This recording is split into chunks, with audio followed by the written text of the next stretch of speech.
5 juice, 2 orange, 2 coffee. 2 coffee. 1, 2, 3, 4, 5. Juice. 5 juice. 2 coffee. 5 juice. 2 coffee. Yeah. Okay, thank you. salaamaaleykum suñu mbokk téléspectateurs yu télévision Futur Média gis ngeen seeg nuñ koy defee suba su nekk fii ci Caire depuis bi CAN bi commencé dañuy def plateau yi nga xam ne c'est exceptionnel c'est spécial yi nga xam dañ ciy invité ay spécialistes ay journalistes yi nga xam ne ñoom lañ nekkal fii ci Caire ñuy waxtaanee CAN 2019 mu nekk lu am solo li nga xamante ni télévision Futur Média jël na ko yónnee fii équipe yu am solo ak support yëpp muy rajo bi télé bi ak journal Observateur ak Record d'ailleurs maa ngi fi ak Bakary Cissé kii di nekk fële ca Record ak Cheikh Tidiane Diagne bu RFM Pape Lamine Ndour bu nekk suñu confrère nekk fële ca Stade journal Stade nga xam ni kenn naatablewul seen xarañ ci seen liggéey bi ñuy def ci tàggat yaram kii di Idrissa Sané nekk Observateur tey ñoo ma séq lendemain victoire u Sénégal démb bi nga xam ne amal nañ ko ci suñu diggante ak Kenya mu nekkoon match bu am solo match décisif ci moom la ñuy waxtaanee tey débriefer un peu match bi waxtaanee li nga xamante ni loolu la ñu war a mën loolu moo ñuy xaar ci 8e de finale di nekk Sénégal Ouganda balaa ñoo démarrer waxtaan bi nag dama leen wan tuuti ngeen dundal seen bët yéen téléspectateurs yi Caire niñ koy dundee fii ci suba si nuy waa dëkk bi di yeew wax nañ leen dëkk bu tàng la suba si day dem ba 33 wala 34 degré ngoon gi nag dina xaw a wàcc tuuti mën nañu leen dégtal image yi ngeen xool fii ci Caire.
voilà mu nekkoon ay images yu ñu leen di dëgtal pour ngeen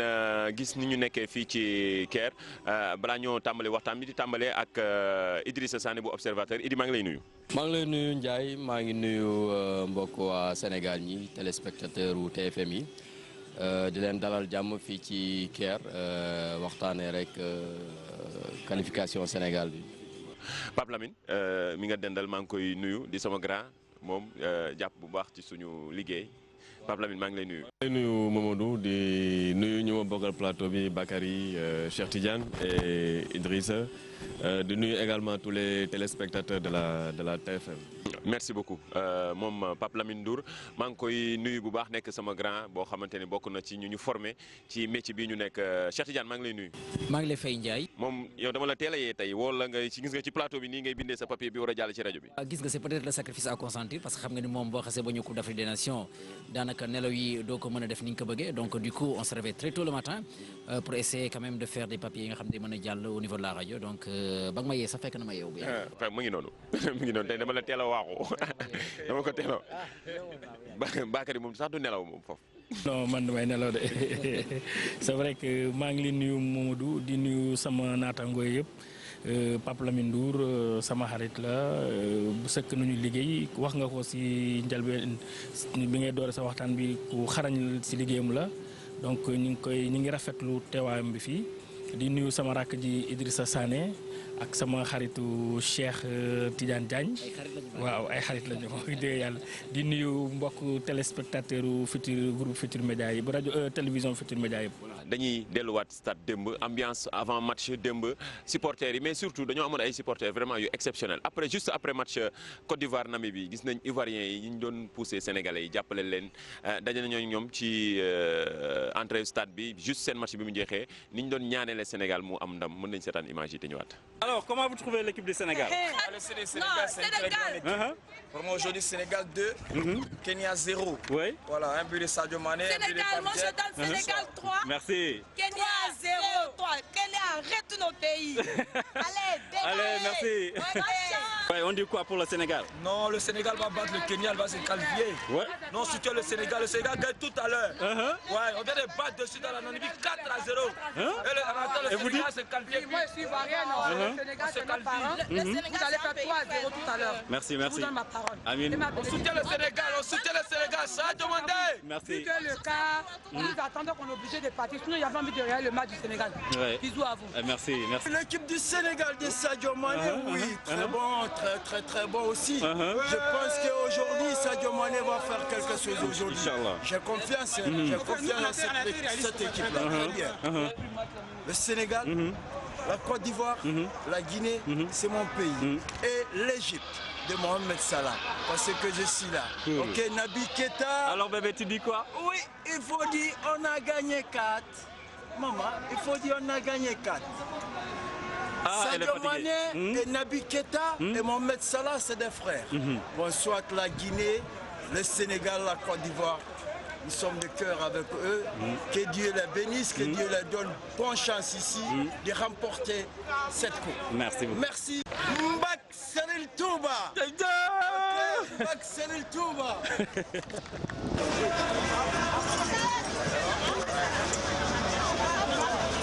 Ça là, c'est quoi? C'est des gris-gris? Oui, c'est le gris-gris, le comité d'animation des élèves de Côte d'Ivoire. Oui. Et vous dites quoi? Quand on porte ça, il n'y a pas de défaite. Oui, tu peux marquer, mais tu ne gagnes pas. Hein? Oui. Ah, ça c'est fort. Hein? Allez, bonne chance.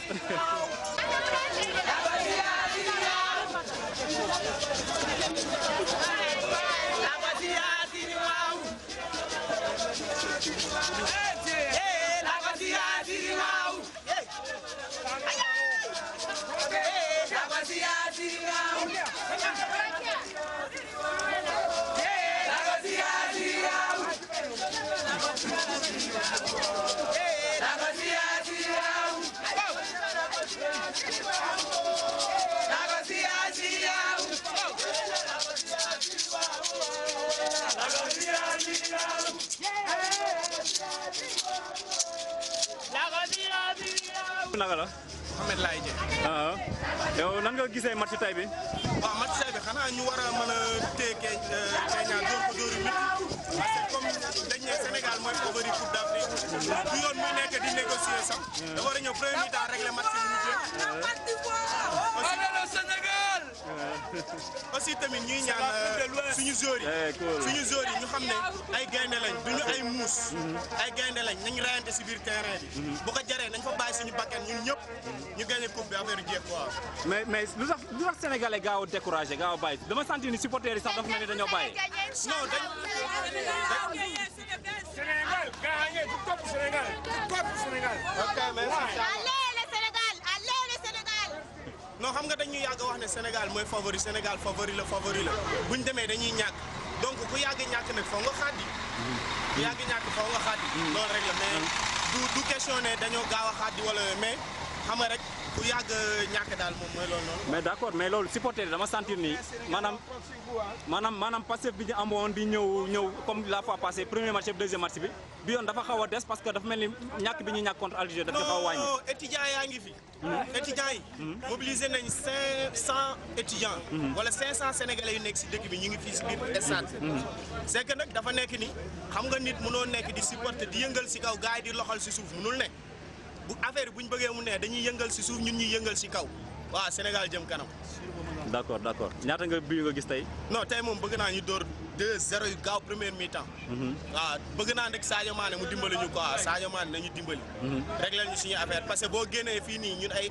étudiants lañ fii boo génnee naari Sadio lañ lay wax kon Sadio nañu sigil quoi nañu sigil parce que bu demee ñun la fiy bàyyi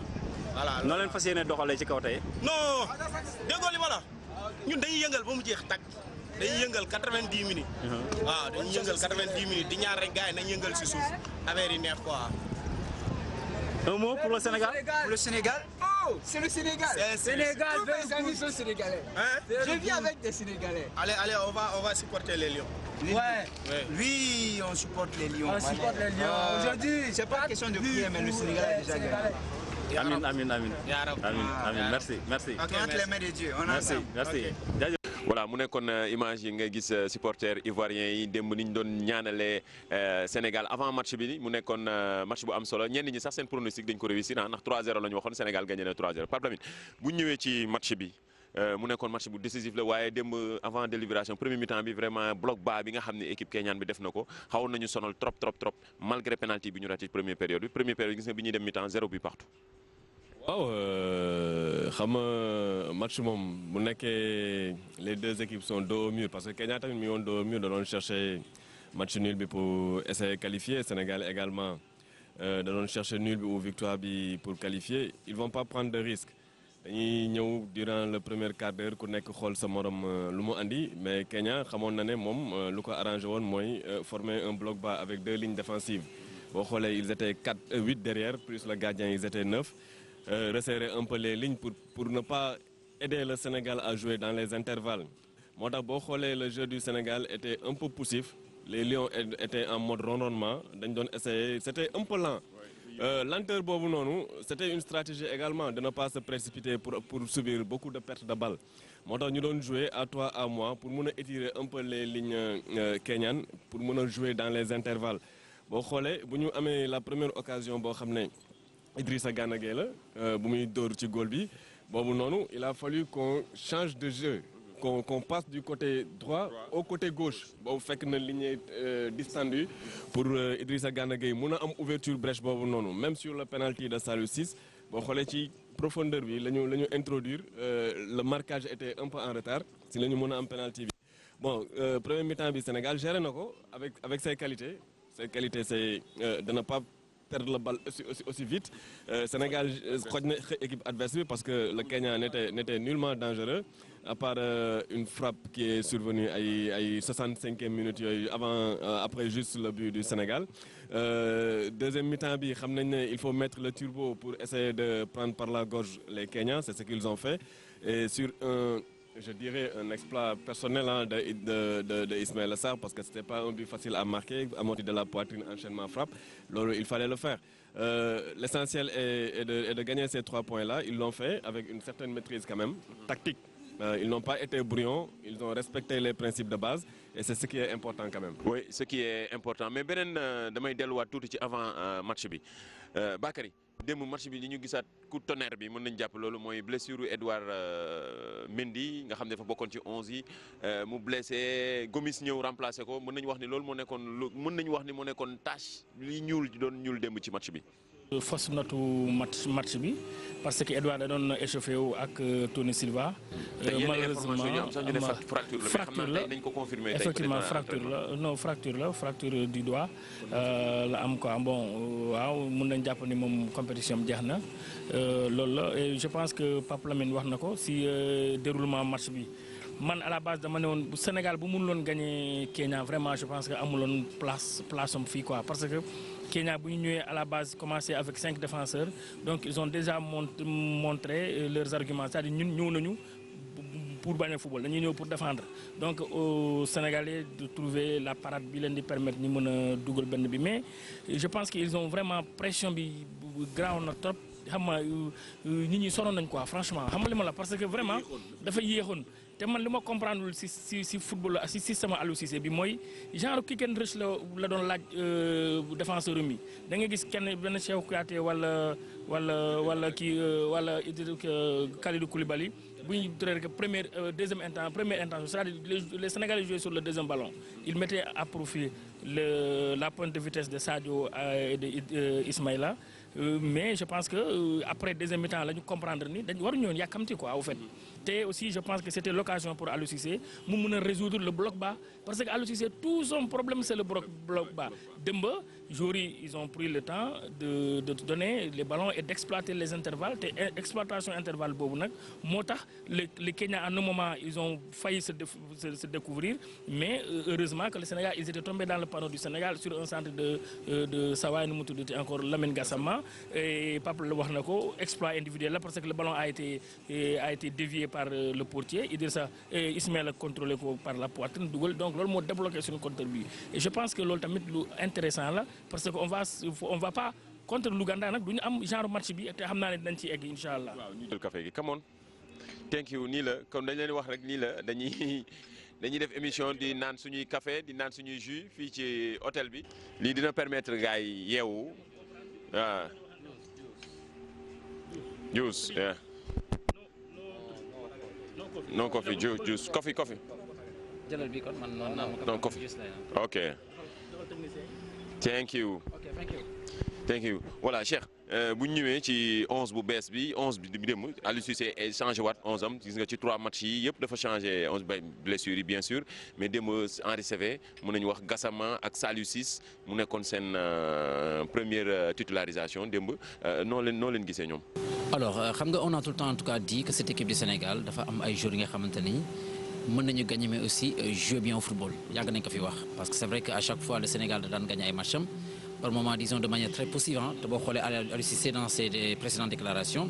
ni ma ko doon waxee moo di que moom au fait il préférait mal jouer et gagner que de bien jouer et perdre loolu c'est la philosophie de tout entraîneur maanaam gagner au plan comptable donc si ça marche donc c'est l'essentiel mais je pense que aussi quelque part aussi bu fekkente ne am nga li tax nga war a mën a gagner aussi ba pare football bi nga xam ne dana dal xel donc yaakaar naa ni loolu il faut en profiter te équipe Sénégal am na ko parce que boo xoolee démb configuration bu nga xam ne moom la ñu indi avec la titularisation de Henri Saivet parce que Henri Saivet bañ koy woo ñëpp a xam nañu que c'est un joueur nga xam ne capable de faire jouer l'équipe nationale du Sénégal gis nañu aussi Idrissa Gana Gueye mi nga xam ne ou plutôt Pape Alioune Ndiaye mi nga xamante ne aussi à mon avis pour l'instant c'est l'un des meilleurs dans cette équipe du Sénégal et même j'ai même pas compris pourquoi hier joxuñu ko maanaam mi nga xam ne moo di man of the match comme on dit bon mais c'est vrai que souvent gars yi bi ñu koy def c'est beaucoup plus côté marketing bi moo tax souvent ils prennent prendre ñi nga xam ne ñoo di star et donte Sadio Mané il le méritait pour avoir en tout cas marqué disons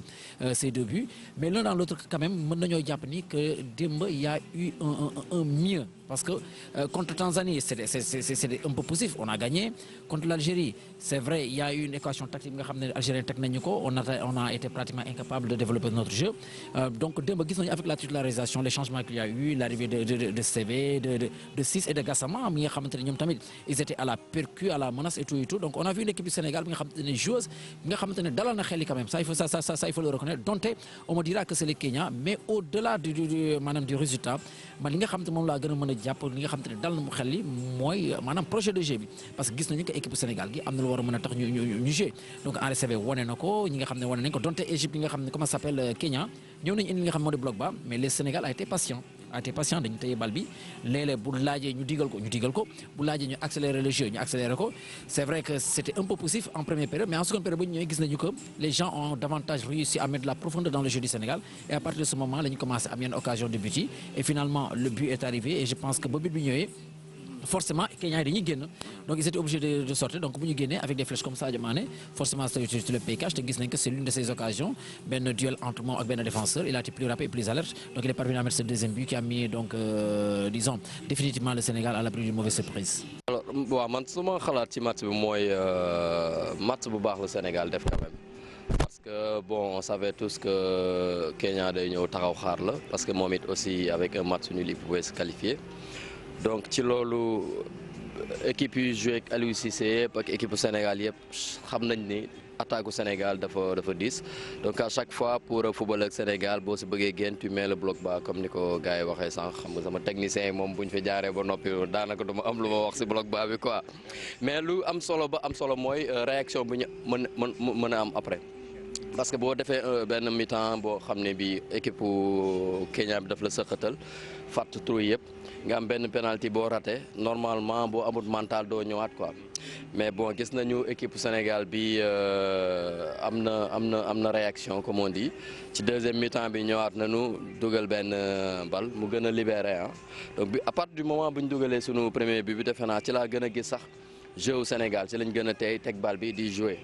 si moment boobu lañ effectivement pression amatul moment boobu et puis Kenya boobu tam bëgg na génn dugali benn but pour am match nul bi affaire bi daal di gën a yomb ci Sénégal mais l'un dans l'autre tey am nañu équipe boo xam ne bon mën nañ dundee yaakaar ba tey am na compétition fu muy yegg dootoo dajeek ay équipes yoo xam ne dañuy ñëw taxaw ñoom dañ ñëppay ñëw pour dugal mais ci match poule yi c'est normal nga dajeek ay équipes yu mel ni Kenya yoo xam ne benn match nul mën na leen arranger donc ñu ñëw rek taxaw yàq football bi loolu rek moo tax ma am yaakaar ci suite compétition bi après il faut tirer un chapeau donc à ku mel ni Gassama entrain bi man ça m'a vraiment marqué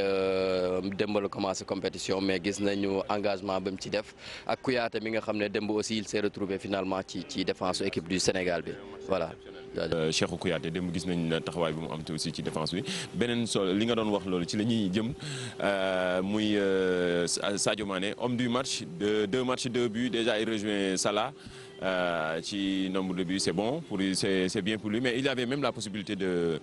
tripler hein mën nañu wax loolu démb mais donc ci voilà mënoon nañ dóor lu bale mais penalty mu nga surtout force mentale parce que moom ci après réaction loolu la wax d'ailleurs moom lañ leen di proposé juste après match bi moom nee na dutewul woon mosul woon xalaat di dutewul te loolu moo ko gën a jox confiance mu jëlaat penalty bi dóor ko mën nañ déglu Sadio Mané. Moi dans ma tête je suis quelqu'un de très très relax par contre vous avez douté plus tôt mais moi je connais pas le mot douter dans ma tête je pense que ça peut arriver d'être un peu frustré c'est normal en tant qu'attaquant c'était le cas. Mais je pense que voilà, ça peut arriver dans le foot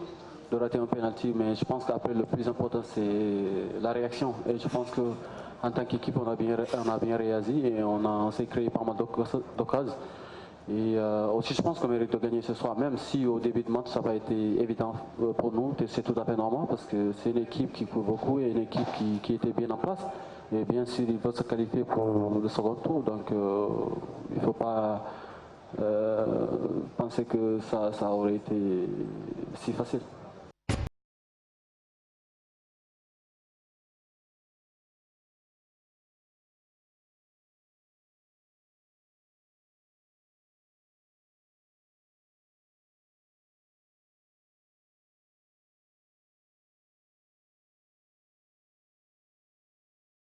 mu nekkoon Sadio Mané homme du match démb ni ngeen ko gisee bi mu jëlaatee penalty bi jaaxalu leen ou jaaxaloon na la Pape Lamine. Non jaaxaluma parce que Sadio il a raté sa première tentative il l'a mal tiré d'ailleurs parce que manqué woon un peu de tonus dans sa frappe tey ñu amaat chance amaat beneen penalty en cours de match. Il n'a qu'à prendre également ses responsabilités pour faire comprendre aux gars que c'était un accident, le tir raté. C'est ce qu'il a fait, il a marqué. Souvent, Sadio, beaucoup de gars qui critiquent en équipe nationale, c'est pas parce qu'on l'aime pas. Sadio, on l'aime. Sadio, la preuve, vous gagnez la Ligue des Champions. Tu regardes le nombre d'articles qui lui ont été consacrés, Sadio Mané. De magnifiques articles. Oui. Parce que xam nañ ko bëgg nañ ko te xam nañu lu mu capable Sadio Mané mënul nekk actuellement ci top 10 des meilleurs joueurs au monde il est dans le top 10 hein Sadio il est dans le top 10 des meilleurs joueurs du monde foofu mënuñu la fa classer pour tes beaux yeux wala pour le beau yeux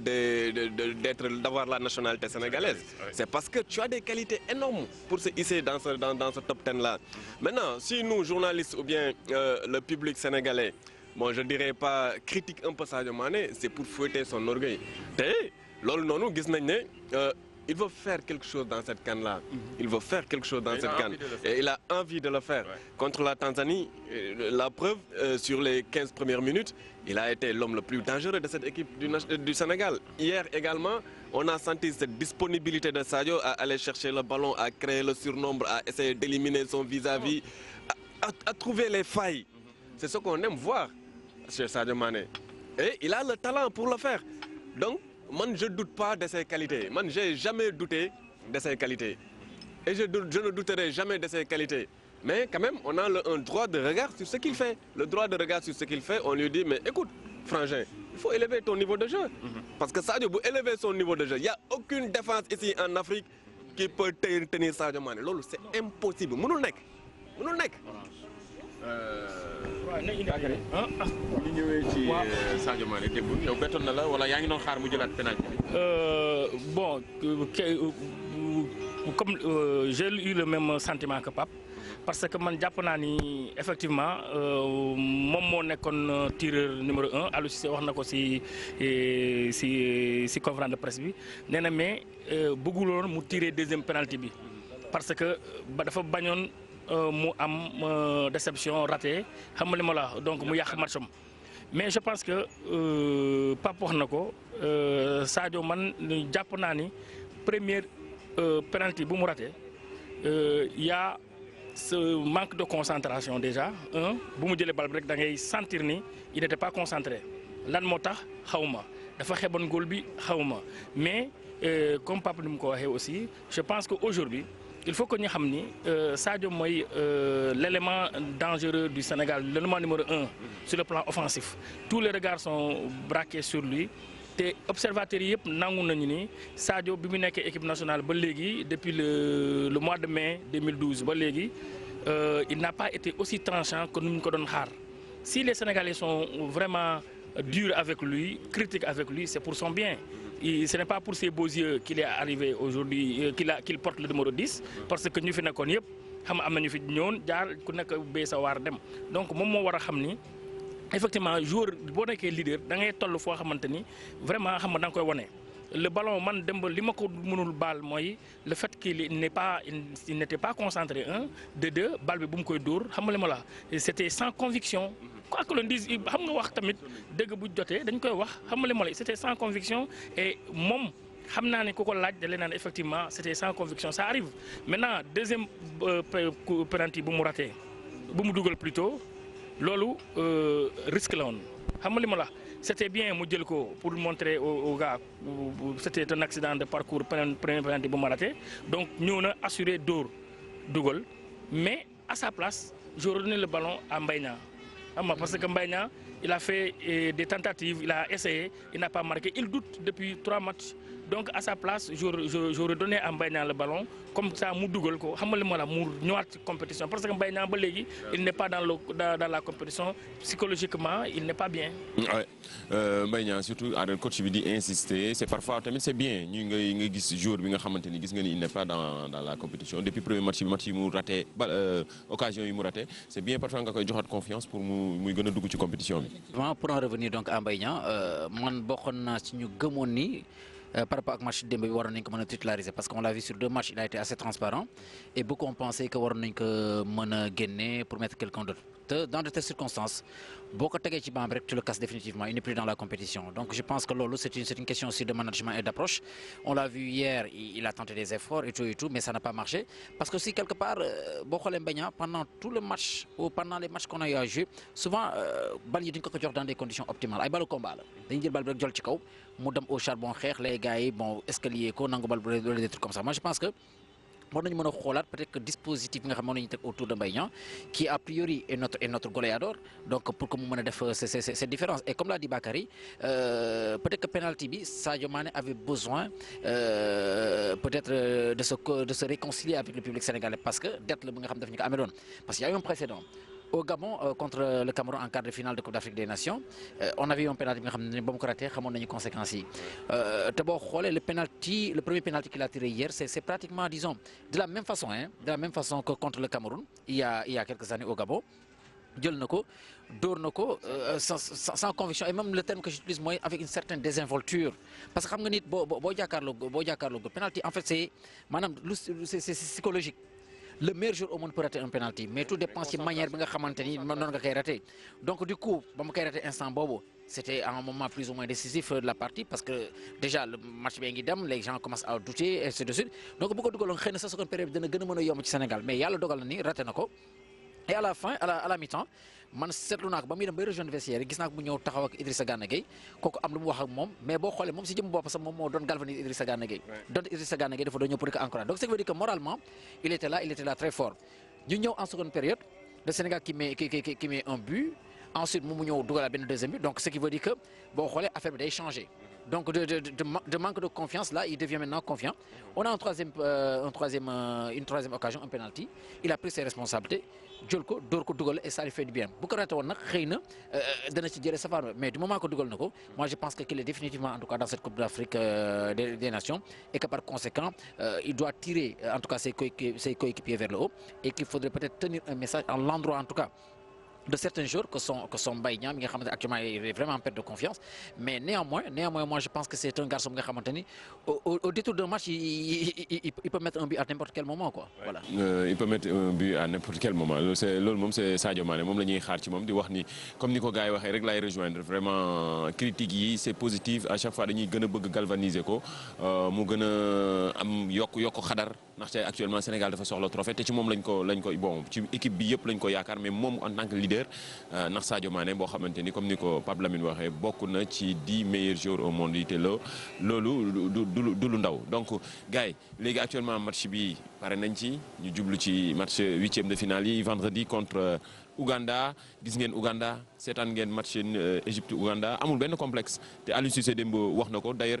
élément boobu la ñuy ubbee démb ci conférence de presse bi wax na qualité yi nga xam ne Ouganda am na ko depuis bi Sénégal dajeek moom ci éliminatoire mën nañ déglu Aliou Cissé juste après le match conférence jàkkaarloog journalistes yi waxtaan ak ñoom.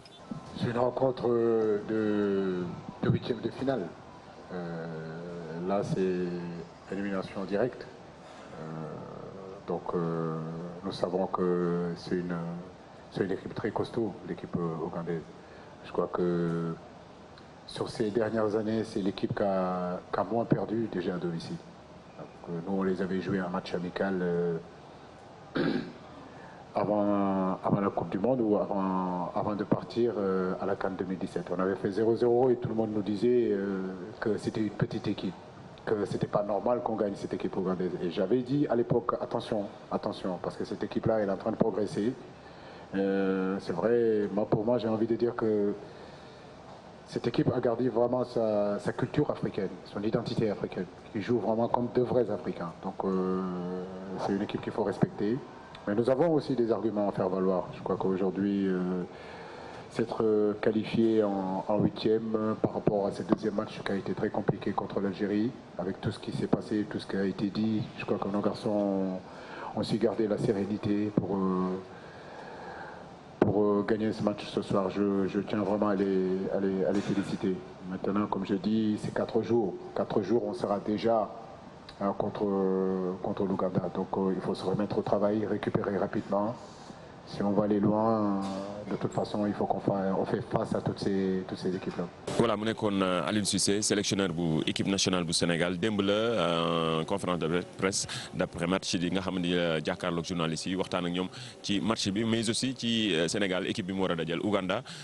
en tout cas mën nañu wax ni léegi mënuñu ko considérer ci compétition bi gis nañ ni taxawaay bu am solo bi mu ci def surtout muy jouer sans complexe gagner Congo ñafe bu baax ak Égypte. Et puis dañuy jouer vraiment ak système de jeu bu nga xamante ni bu doy waar la. Mais effectivement il faut savoir que compétition yu mel nii à chaque fois day am un petit poussé boo xam ne day ñëw jaaxal ñëpp quoi maintenant équipe bu mën a football la bu am style jeu boo xam ne vraiment moom lañ soxla en Afrique mooy engagement bi beaucoup de courses xam nga passante balle fii ay dribble tripoter ballon fii daw fee bon c'est un peu compliqué de jouer avec ces genres d'équipe mais yàlla dimbali nañ ba Aliou Cissé xam na leen jot naa jouer ak ñoom bu ma juumut ci 2017 bi avant ñuy dem Coupe d'Afrique c'est ça si je ne m'abuse. Man Ouganda c'est encore le même style que l'Afrique du Sud mi nga xam ne joué nañoo ak moom ñaari yoon bon Polo Koné mu gagné ñu après mooy match bu ñu truqué boobu ñu joué waat ko donc pratiquement da ngay gis ni même style de jeu équipe africaine yooyu la peut-être ba ci Kenya bi ñu dajal démb. Maintenant nag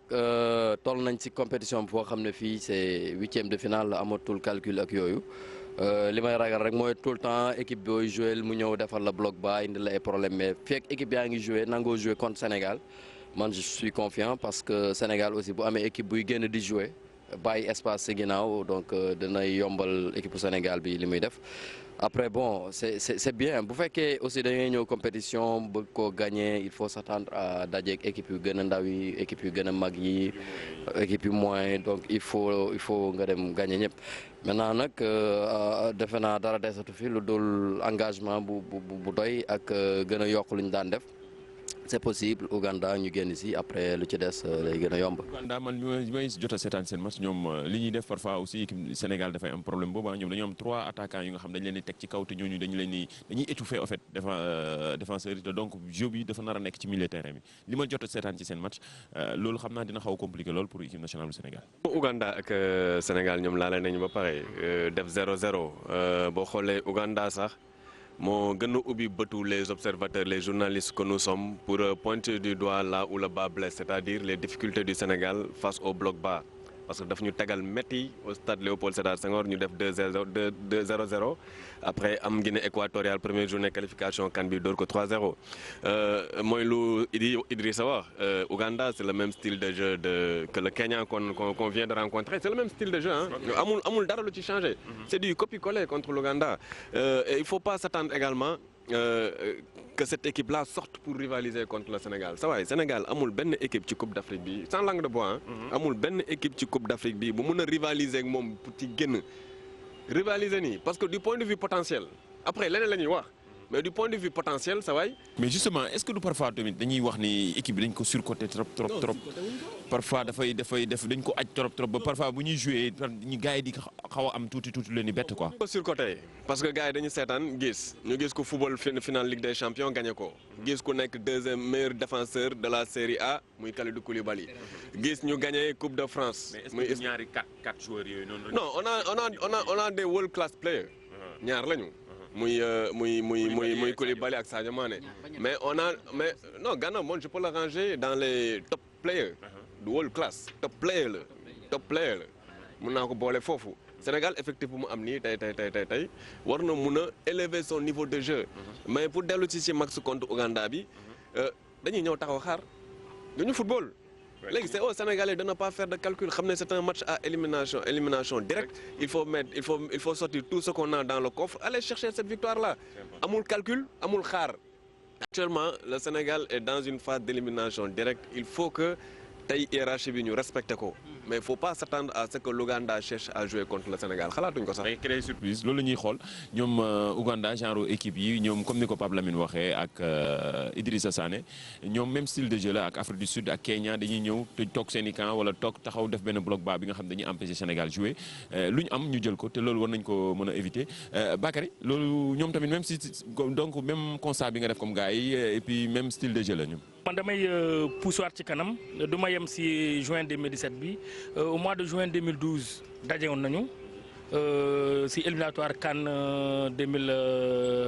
2013 non 2013 CAN 2013 non c'était non CAN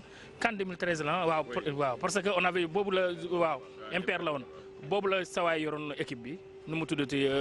Joseph Koto donc dem nañu foofu Kampala ñi def 1 but partout. Comprendre nga je me rappelle Dame Doyo dugal après Ougandais égalisé vers la 67e minute sur un penalty concédé par Cheikh Mbeng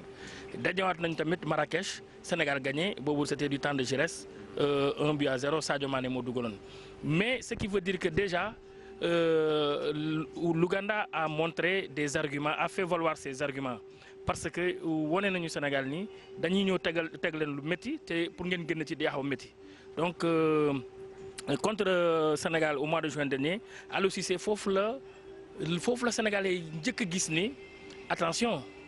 il y a un problème avec Aliou Cissé si coaching bi xam nga li ma la donc le bloc bas te man li ma ci gën a neex Aliou si boppam boo ko laajee il ne fait pas dans la langue de bois il dit carrément le bloc bas est notre problème et c'est le propre de toutes les grandes équipes qui veulent progresser et qui vont vers l'offensive maintenant tey jii nii nag gis nañu ni beneen Ouganda bu utee ak Ouganda bu joué CAN 2017 parce que CAN 2017 Ouganda 3 matchs 3 défaites mu ñibbi mais ren ñëw na def 3 matchs 2 victoires mu ñibbi te RDC la gagné te gis nañ tamit Égypte dafa gagné sur un coup de dé xawma ndax ils ont été motivés parce que ils jouaient contre le pays hôte avec un stade plein à craquer mais nag si le Sénégal n'est pas en mesure de gagner l'Ouganda, je pense que vraiment les gars on n'a pas notre place dans cette compétition. xam nga tamit am na yoo xamante ne aussi waxtaan bu jotee nañ ko wax quoi am na ku ko fi wax au Sénégal tey dañu am ay world players, c'est-à-dire des joueurs de dimension de classe mondiale. Donc aujourd'hui nag je pense que c'est le moment mais nag il faut pas que parce que suñu boy dañuy faral di nelaw il faut pas qu'ils ont gagné ce match-là contre le Kenya, ils l'ont survolé après 60 minutes de jeu ñu yaakaar ni oui ils se voient encore beaucoup plus beaux que les autres parce que ils ont l'habitude de le faire xam nga fu mu nekk ni on ne met pas la pression sur eux mais nag dañu waxante dëgg Sénégal a ngi métti xam nga li ma la match bi dañ ko war a gagner xam nga il faut pas que ñi nekk fii di naan wax Ouganda la dugg na fa nga moindre erreur fu mu nekk nii léegi amul Algérie gagné na ma dinaa calculer kii non lii décisif la xam nga résultat match couperé la à résultat immédiat donc faut pas te Ougandais bu ñu demee ba kii ñu ba ñëw pousse suñu bopp yi xam nga ñu commencé gëlëm rek dañu koy def parce que ndax nañu fi RDC il faut pas qu'on l'oublie aujourd'hui on doit tirer l'attention du staff et des joueurs comme quoi ñu wax leen ils n'ont pas à dormir sur leur laurier ils ont en face une équipe conquérante une équipe qui va te poser des problèmes physiques te gis nañu Sénégal on avait pêché contre l'Algérie mais heureusement booy demba ils ont allié physique technique xam nga capacité truc xam nga ils ont été patients donc patience boobu nag lañ leen di laaj contre l'Ouganda. Voilà patience boobu lañ leen laaj contre Ouganda Sénégal Ouganda mu nekk 8e de finale yi ñu ko jàpp àjjuma mu nekk match bu am solo boo nga xamante ni gaynde yi comme gars yi ni ñu ko waxee rek match décisif la match bi nga xamante ni c'est des matchs couperés yoo xam ne impérativement victoire rek amatul calcul donte équipe nationale bu Sénégal day am toujours problème bu jàkkaarloo équipe yooyu bu ñuy def bloc bas. waaw ni ko Bakary waxee man je pense que nit ki tamit da ngay gëm sa bopp xam li nga xam moom nga yor. Parce que je pense que bu ñu demee tey jii ba jël Sénégal def ko en tout cas parmi les favoris à cette Coupe d'Afrique des Nations c'est parce que am na fu ñu ko teg on ne le dit pas pour plaire aux Sénégalais kii wax na ko léegi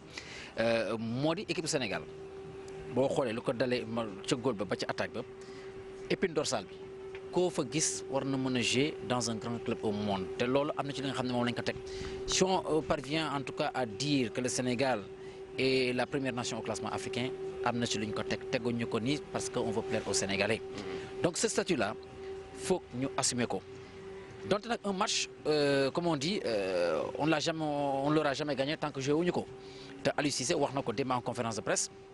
moom mu ngi doon wax en tout cas les qualités de l'équipe de l'Ouganda xam ne ni que c'est une équipe nga xam très athlétique qui joue bien au football le football typiquement africain bi nga xam ne moom la Coupe d'Afrique di laajte en général donc ils ont ce style là donc du coup c'est des choses yi nga xam ne répété nañ ko ça leur a réussi contre la RDC cela leur a réussi aussi contre le pays hôte l'Égypte mais nag on s'achemine si match bi nga xamante c'est des matchs couperés et les paramètres vont changer peut-être que c'est une équipe qui sera beaucoup plus calculatrice parce que Sénégal comme jël nañ ko def li nga xamante ne moo di super favori à cette Coupe d'Afrique des Nations du Ouganda mooy ñëw ne day song Sénégal du Ouganda mooy ñëw ne day song Sénégal maanaam day toog dëkku Sénégal xool la Sénégal di indi mu jëm ci adapté wu ba pare mën a profiter ci ay failles Sénégal pour mën a def la différence maintenant je pense que le match contre le Kenya d'hier ça peut servir en tout cas d'exemple parce que boo xoolee c'est le même style de jeu et même en conférence de presse comment ça s'appelle en zone mixte maa ngi ko doon j'ai posé proprement la question à Olomo mooy seen waajoo nekkoon dans l'entrejeu avec un jeu très chatouillant je lui disais qu'au fait moom qu'est-ce qu'il pensait de la rencontre entre le Sénégal et l'Ouganda bon c'est vrai qu'il a mis les formes pour ne pas en tout cas frustrer les Ougandais mais en toile de fond la muy wax moo di Sénégal gi xajul ci Ouganda donc Sénégal ci boppam dañoo gëm boppam dëggal boppam que les individualités dans cette équipe ñëw affirmé wu parce que aussi on a des individualités nga xam te ils peuvent faire la différence un joueur comme Sadio Mané un joueur comme Ismaïla Sarr entre autres joueurs ñoom en receveur tout le monde Keita Baldé c'est des gens yoo xam ne ils peuvent faire la différence donc dañu ñëw dëggal seen bopp gëm seen bopp jàpp ni que ñoom fii nii dañoo war a rendi jéggi parce que loolu mooy li nga xam ne mooy li war du question sous-estimer l'adversaire non quand je waaw mais en fait loolu la quoi c'est-à-dire que xam nga nit Bakary xam nga moom laa lay wax ni Ndiaye moom laa doon wax sànq c'est-à-dire parfois yenn communication bon en fait non rien gars yi bu ñuy wax ay ren di jéggi ay nit ñi mais parfois non muy wax parfois est-ce que gars yi dañu leen surcoté tamit trop bien vrai que am nañ joueurs au niveau am na ay joueurs yi kii mais parfois da ngay gis gars yi ni ñuy jouer parfois da nga naan carrément des na daal peut-être nag compétition la ndànk-ndànk après sax xam naa ci point boobu la ñuy Ndiaye lépp question de gëm-gëm la nit ki da ngay gëm sa bopp on ne sous-estime pas encore une fois cette équipe de l'Ouganda le Sénégal ne doit pas craindre l'Ouganda Ouganda moo war a craindre Sénégal parce que on a ce statut de favori man côté googu laay waxee c'est-à-dire bu Sénégal bu ñëwee sans faire fausse note jouer ak valeur am jouer avec ses individualités man gëm naa ni que Sénégal dana dóor Ouganda. fii dañu nar a jógee stade 30 juin dem stade Caire foofu la ñuy amalee match boobu am solo boobu Sénégal Ouganda nga xam ne match décisif la match couperé victoire moo lay tax ak jàll quart de finale gars yi beneen poñ bi nga xam ne moom la ñuy jeexalee démb gis nañ ni kii Kalidou Koulibaly jël nañ ko interview d'ailleurs élément boobu lañ leen proposé juste après seen commentaire ñu jeexale ko plateau bi mooy attitude am complètement ñu ñëw di dégénérer complètement ci am dañ journalistes yi poser les questions bi nga ñëw répondre mel ni dafa am loo jàppale journalistes yi est-ce que moment bii nii laaj na ñuy communiquer noonu wala ban communication moo war a mën a am actuellement ci biir tanière bi démb Kalidou Koulibaly yombul ñu koy gisee noonu quoi. waaw loolu maladresse la boo xam ne dañ koy ñaawlu bu Kalidou ñëwee taxaw ne journaliste sénégalais yi yëpp ay da ngeen a mën a fen noonu lañ ko mën a waxee donc c'est assez grave quand même defe naa dafa am ay faits yu am quoi si ginnaaw ay précédents mooy bu benn suñuy naataango benn journal bu bindoon ay affaire si biir tanière bi xam naa ni ñoom waxtaan nañ ko mais ñoom man waa fédération bi si boppam laay blâmer sur ce coup là parce que mënoo nekk si compétition aussi di bëgg a bàyyi xel si lu ñu leen di bindal lu ñuy wax dëkk ba après ngeen rapporter ko joueurs yi. buñ ko rapporté wul joueurs yi aussi bu ko joueurs yi constaté certainement waxtaan nañ ci entre ñoom mais nag fédéraux yi dalal booy ne leen sawaay lii ngeen di def mooy football moom lañ leen fi indee après le reste bu leen ko gérer laissez-nous gérer ou je sais pas moi mais faut pas que ñu bàyyi booy aussi tey ñu jël loolu def ko seen xel yi di ko footballaaleel xam nga yooyu yëpp day diis ci seen bopp déjà football bi rek assez de pression la après nga bëgg ci teg baatu ginnaaw yi ngay dégg ak yooyu yëpp pour ànd ak moom mais et puis football la aussi on a le droit les Sénégalais ont le droit de critiquer parce que aussi sunu alal lañ def ci équipe boobu sunu équipe nationale la Kalidou bu toogoon këram kenn du dégg yi muy dégg nii bu toogoon këram footballul équipe nationale wala nekkal Sénégal fii duñ ko waxal yéen nii maintenant après. dafa amul réputation nekk ku dal ku serein koo xamante ni vraiment moo tax mu bett ñu en fait. moo tax mu bett ñu parce que mosuñ ko xamee lii c'était l'homme le plus disponible ci équipe bi d'ailleurs foo ko fekkoon tàllal ko micro il te parle. Après tey bu demee nii c'est parce que certainement il en a trop voilà gobé comme ça peut-être tey il avait envie de sortir ça mais c'est dommage. waaw Kalidou dérapage la te dérapage boobu noonu duñ ko cautionné man mi en zone mixte bokk naa si ñu ko doon bëgg a dalal di ko ne Kalidou mais il n'avait rien voulu comprendre en me jetant en pleine figure arrêtez de mentir. Alors que l'auteur de l'article incriminé n'est même pas au Caire xamuñu sax ku bind ak ku du bindul mais. ñoom dañuy généraliser rek journaliste yëpp la ñuy wax de nous traiter de menteurs il faut qu'il respecte les gens man je ne vais pas mâcher mes mots c'est un gars très correct mais ce qu'il a fait hier c'est du n'importe quoi ñun ñi on est des responsables dañu bàyyi ay njaboot bàyyi nekk responsable suñu kër nekk ay responsable si fu ñuy liggéeyee ñu jox ñu ay millions yu bari. pour ñu topp équipe bi pour informer équipe bi ñu soxlaa lu ñu leen dara parce que ils ont accepté de porter le maillot national moo tax ñuy wax ci ñoom bu ñu porté wul woon maillot national bi on va pas parler d'eux parce que ñoo accepté porter maillot national bi te maillot national boobu noonu may ñu leen ko ils voyagent en vol privé on leur donne des primes on les loge dans des hôtels 50 étoiles on a le droit de regard sur ce qu'ils font bu ñu ko bañee ñu sumi maillot bi toog seen club mais tant que ñu ngi sol maillot bi dañuy wax ci ñoom. nekk na lu doy waar Bakary donte ñëpp koy décrire mais c'est-à-dire li tax ñu bett ñu mu ci Koulibaly mooy koo xamante ne dañ ko xamee woon koo xam ne vraiment très serein. bu leen bett xam nga ne affaire yi tamit wax aussi bu jotee wax dëgg bu jotee nañ ko wax te dee xam nga li ma la man bi ma yëgee affaire bi dama ne ça ne me surprend pas mooy li ma doon wax sànq fii xam nga joueurs yi parfois dañuy fàtte lu leen fal Il se croit comme Dieu le Père. Fait que ce n'est pas ça. Moi, je pense qu'au-delà de Kalidou Koulibaly, eux tous, sans exception, ils doivent pouvoir garder leur nerf. Ils doivent se calmer. Parce que mais ils doivent se calmer. Et je pense que nous, on ne va pas laisser cette affaire-là comme ça. Nous sommes tous indépendants, nous sommes tous des responsables, mais aujourd'hui, la presse sénégalaise a l'avantage d'avoir une association nationale qui s'occupe de la presse sportive. Donc, par le biais de cette association-là, on va saisir la fédération pour leur dire que nous sommes tous dans le même bateau. Nous avons tous la même mission, nous sommes tous les ambassadeurs du Sénégal. Et par conséquent, il faut qu'ils calment leurs joueurs. Et par conséquent, il faut que ces joueurs-là comprennent qu'ils ne sont pas plus patriotes que nous. Man fi ñep gis nañu man bu may sétane équipe nationale Sénégal nu may mel. Xam li ma la gis ñep gis nañ ko et je ne suis pas le seul. Parce que lan motax waxna musna ko wax ñom Sayer Seck au Havre bima bindé ci question première ñu convoqué ma. Né la yeen ñep ñi tok fi. Je ci télévision la nek kenn ci yeen gënuma bëgg équipe bi. Man lepp lu ma ci bind du matin au soir dafa am fu wóor fu ma ko teg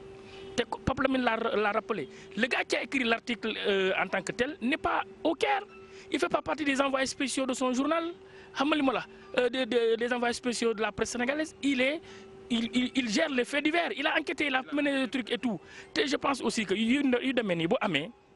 la fédération en elle-même doit demander aux joueurs de garder leur sang-froid et elle va faire une communication. La fédération a un chargé de communication, la fédération a un président, un vice-président et un chef de mission qui, s'il y a des problèmes, c'est lui qui va au créneau, c'est lui qui monte au créneau. Mais Kalidou Koulibaly est à l'image de tous les jours. Si on football, là, nous avons fait divers. Daniel, tactiquement, comment ils sont parvenus à battre zone mixte, vraiment, le Kenya. Réponds et tu vas ailleurs. Maintenant, si toi tu veux régler tes comptes, mais tu appelles le journaliste en tant que le journaliste qui a écrit le papier. Mais, et puis, traiter les journalistes de mentir, ça c'est même de manquer de respect à la corporation. Qu'on se dise la vérité. C'est-à-dire, il faut on va le faire. Moi, j'ai dit au président de l'ANPS, il faut, parce que dans compétition, le président de l'ANPS a formé une délégation pour aller rencontrer le sélectionneur. C'est à la demande du sélectionneur. Parce que lui-même, il a dit ouvert publiquement en conférence de presse, nous sommes tous dans le même moule. Donc, il faut que nous toog sur une biir, nous démol, nous devons pour que yen ngeen baña am lorange ci sen liguey, ñun tamit ñu baña am lorange ci sen liguey. Ñun waxuñu leen ñi jox ñu information, waxuñu leen ñi truc, mais suñu liguey lu ñu laaj nañ ko def. Je pense que jusqu'au jour d'aujourd'hui, aucun journaliste, aucun envoyé spécial n'a dérapé. Donc il ne faut pas que le dérapage vienne des joueurs. Ce sont des privilégiés. Comme Omar Daf a souvent l'habitude de le dire. Les joueurs sont des privilégiés parce qu'ils voyagent par l'argent du contribuable. Pourtant, ils ont leur argent. Donc il faut Kalidou Koulibaly, je pense que vraiment ça a été une maladresse. Je suis reporté.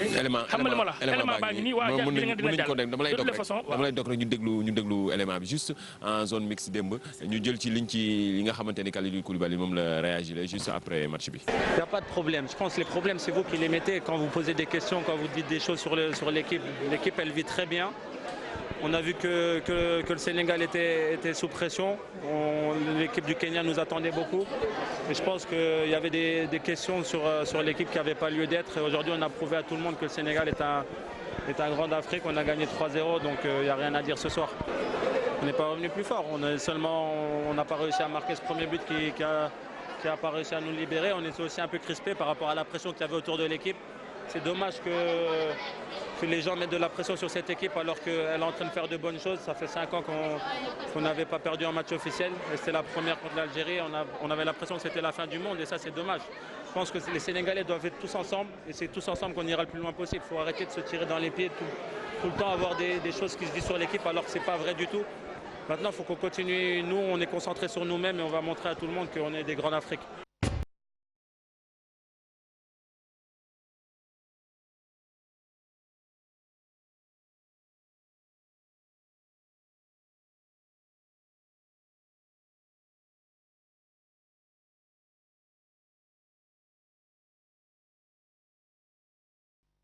voilà mi gis nañ ko démb noonu ci zone mixte bi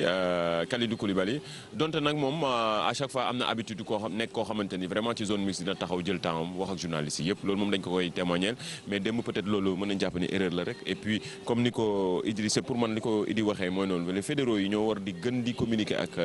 boy actuellement c'est que ni ñuy concentré woog yooyu gën a communiquer ak ñoom ñu ànd ak dal quoi. Voilà, déjà mangi jégalu parce que en même temps je suis en train de faire un boulot pour la radio, donc j'ai fait en même temps les papiers. Donc c'est un tout petit peu, disons, les circonstances qui font que par moment ma nekk ci affaire bi. Mais bon, li nga xamanteni mën naa ko wax mooy je pense que venant de Kalidou Koulibaly quand même dafa bette quand même. Parce que ñun on a en tout cas si c'est un privilège, en tout cas on a ce privilège en tout cas d'approcher les joueurs ba ko ci nekk xam nañu à peu près son tempérament. ñi nga xamante ne dal nañ ñi nga xamante ne ils sont bouillants ñi nga xamante ne xëy na sax gars yi dañoo jàpp ne dañoo fu yéeguñu nit ñi moo tax bu ñëwee ci Kalidou Koulibaly mi nga xamante ni kenn daanu ko dégg ci dara effectivement ça fait mal de là à traiter disons les journalistes de menteurs c'est parce que quelque part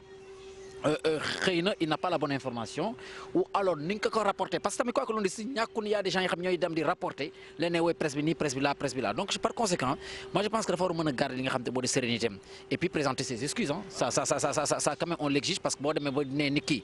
tu le traites de menteur loolu dafa am ci li nga xam te moom nga war a mën a teg parce que c'est tout le monde que tu insultes parce que man loolu man maa ngi nii man j'étais en conférence de presse yéeguma ko woon à l'issue du match maa ngi woon sama nekk tëdd tey suba laa jot a dégg loolu donc je me sens aussi concerné par ça.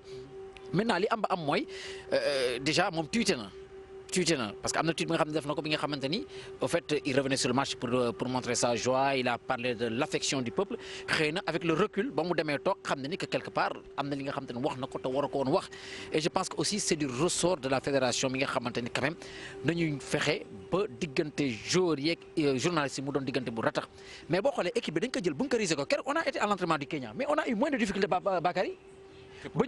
pourtant ren man dama ni évolué nañ tuuti. am na évolution ci côté tuuti ñun ñi nga xamante ne ñoo nekk ci wàllu télé ak yooyu noonu ñëw nañ ñu ngi ubbi 15 minutes yeeg yooyu par rapport ak li xewoon ci. non mais 15 minutes c'est une exigence. Oui. C'est une exigence bu nga xamante ne de la CAF parce que CAF mooy organisé du ni fédération sénégalaise moom mooy jël décision ñëw ne la. équipe bi boo koy comparé équipe nationale bu Sénégal fii boo koy comparé yeneen équipe yi moom da ngay jël na yaakaar ne équipe nationale du Sénégal jël na 10 CAN. ndax tellement que c'est fermé boo demee beneen entraînement c'est tellement relax wala dara. moo tax nañ ma fële Algérie entraînement Algérie dama ñëw rek journaliste algérien yëpp a ngi foofu journaliste algérien yëpp a ngi foofu man ñëw naa ñi ngi xam ne journaliste sénégalais la benn journaliste algérien sax moo ma boole ji mu ñu dàq ma léegi sama benn naataango sénégalais buy liggéey RFI mooy Ndiaté Samb moom lañ fa bàyyi xam nga parce que dañu gis RFI xam nga li ma la xamuñu ni sénégalais la te nag xamuñu ni kookoo gën a daxteer ndaxte kookoo ñoo wax ñëpp li fa amoon. Voilà donc pour en revenir donc à cette histoire de Kalidou. pourtant ñoom algériens dañuy ñëw suñu entraînement dañ fay fees dal. mais justement parce que aussi xam tamit comment ça s'appelle approche ñoo dul benn mais pour en revenir à l'affaire de Kalidou Koulibaly man dama jàpp ne que c'est un dérapage. Dérapage bi nga xamante ni tey jii nii war na mën a rectifier le coup et que la fédération doit exiger de lui qu'il présente ses excuses publiques parce que vouloir traiter tout le monde disons de poubelle ou je sais pas de menteur loolu waru ko te teg ko fenn sachant que Kalidou Koulibaly faisait partie en tout cas de cela yi nga xam ne ñoo gën a dal ci équipe bi il est très aimé au Sénégal. non il est très aimé et actuellement comme hier match démb bi def na match bu exceptionnel match bu am solo boo xam ne ñëpp ko doon saluer déjà sax dañ doon wax ni meilleur joueur bi dañ ko war a mais peut-être lii erreur la te xam naa ni fédération beeg ñi nga xam ne ñoo ngànk football bi dinañ ci ñëwaat. Là-dessus on demande et on exige des excuses publiques de la part de Kalidou Koulibaly qui a traité tous les journalistes sénégalais de menteurs. Faut que l'on arrête parce que fii gars yi dañ fi nekk sonn fii les gens ne dorment pas les gens ne font que leur boulot donc bu ñuy dem toog fee gars yi am yi nga xam ne dañ ko wax à Dakar am ñu ko rapporté avec tout ce qu'il y a comme disons comme modification. li ñu wax bu tax vouloir traiter les gens de menteurs ça c'est pas normal et c'est pas sérieux. dëmb bu ñu demee conférence de presse ba xam nga entraîneur u Kenya dafa def benn déclaration bu mu wax ci mentalu footballeur sénégalais mais man en tant que journaliste xam naa ni sénégalais mere nañ ko ñu fekkee woon xam nañu ni waxul loolu lu ñu ko waxloo waxu ko mais man bi ma gisee xool un peu situation bi entre moom ak Aliou Cissé situation du mu tànn de départ dama ko tendre perche pour que mu bouée de sauvetage laa ko tendre pour que mu génn ci rapidement ngeen gis ni moom ak Aliou Cissé ñu commencé reetaan di tappante donc loolu mooy suñu rôle du yàq suñu rôle defar la joxe information. te ñun sax ku yàq ñu wax ne diwoo yàq. waaw non ci football bi les faits moom il faut ñu wax ko. lu ma gën a bett si Kalidou Koulibaly vraiment sunu xarit la comme joueur yëpp sunu rakk la et tout jàpp nañu ni ils sont là pour défendre les couleurs du Sénégal nous sommes là pour défendre les couleurs du Sénégal fii bu nekkuloon international sénégalais kenn du ko xam kenn du wax si moom xam nga li ma kenn du am numéro ba di ko woo di ko interviewer ñaata joueur ñaata défenseur ñu ko gën a aaye ñoo jaar équipe nationale te léegi pour ñoom ñoo sax di daw si ginnaaw journaliste yi pour mun a wax si jàll si rajo yi si télé yi ak si journaux yi donc moo tax ma ne il doit vraiment se calmer le rôle du journaliste du yàq te ñun je pense que tous les 73 envoyés spéciaux yu fi nekk ba léegi dañuy liirante suñu journaux yi gis nañu ni gars yi ngi def liggéey bu xarañ nga wax ko nga bañ ko wax man su ma liiree le stade su ma liiree l'observateur su ma liiree record su ma damay xam ne kenn ku nekk sa ligne éditoriale yaa ngi koy respecté yaa ngi def sa kéemtalaay kattan amul benn dérapage donc ñun waaw lu bëri xew na fi te waxuñu ko loolu wax na. non loolu wax ji xam nga. gaa ngi ne teg loolu sax dafa baax ñu koy préciser que ni information bu ñu joxe actuellement ñii ci moment campagne phase Coupe d'Afrique bi information bu ñu joxe bari na yu fi xew yi nga xam ne dañuy gis ne day yàq dañ koy segg tee ko loo xamante ni actuellement bu ñu ko defee réew ma day toj. waaw dafay nekk il faut ñu koy wax tax dafa nekk na li nga xamante ne lu am solo la te moment bi nekkuñu moment bi nga xamante ne aussi mooy moment yàq la te journalistes yi nekkuñu ci moment bi nga xamante ne dañuy yàq en tout cas ci noonu rek waaw non ci loolu nañuy actuellement noonu la ñuy tëjee sax d'ailleurs dañuy calmer le jeu néewuñu fi pour yàq wala dara équipe nationale gis nga à chaque fois depuis début compétition bi ñi critiquer c'est des critiques objectives te loolu la gars yi di def ils sont assez professionnels ils sont professionnels sax d'ailleurs ba nga xamante ne seen liggéey dañ koy def convenablement bonne école ay gis nga ñi ñu préciser bu baax seen liggéey dafa professionnel bu mu ànd ak professionnalisme bu am solo à chaque fois bu ñu ko defee nii ngay gis ni ko sénégalais yi di rafet te loolu nekk na lu am solo ci moment bi li ñu gën a soxla mooy juboo booloo liggéey ensemble que ça soit mu nekk diggante journalistes yi ak joueurs yi te loolu am na ñu koy matal nag vraiment ci joueurs yi au niveau de la fédération tamit nañuy gën a waxtaan ak joueurs yi te loolu nekk na gars yi ci loolu lañ leen di tàggoo jeexal tey plateau bi nga xamante ni moom la ñuy defee fii suba gu nekk ñu leen koy proposer fii ci Caire mu nekk lu am solo dañuy tëjee rek xam naa ne waxtu niñ ko ci dañuy tëjee rek ak woyu égyptien bi nga xam ne moom lañu gis ni moo fiy def buzz ci réew mi fii sama gars yi ñoo ko choisir nag caméraman yi Ahmed ak Mor Xarma ñoo choisir kii Anakada seen woykat la depuis bi ñu fi ñëwee ba léegi woykat bi la ñuy déglu mën nañ la tàggatoo gars yi ñu ngi leen jox rendez-vous prochaine fois incha allah ñu tàggatoo jeexalee ak musique bi. waaw merci di sant ñëpp sama naataangoo yi di leen ne ba beneen waaw di sant gars yi rek di wax ni waxtaan ji am na solo jàng naa si lu bëri et puis itam dina tax ñu gindi sénégalais ci yu bëri yu xew fii quoi. Cheikh. Si on est là c'est parce que dañu bëgg que ça marche. Donc amul benn animosité suñu diggante ak joueurs yi. Donc chacun fasse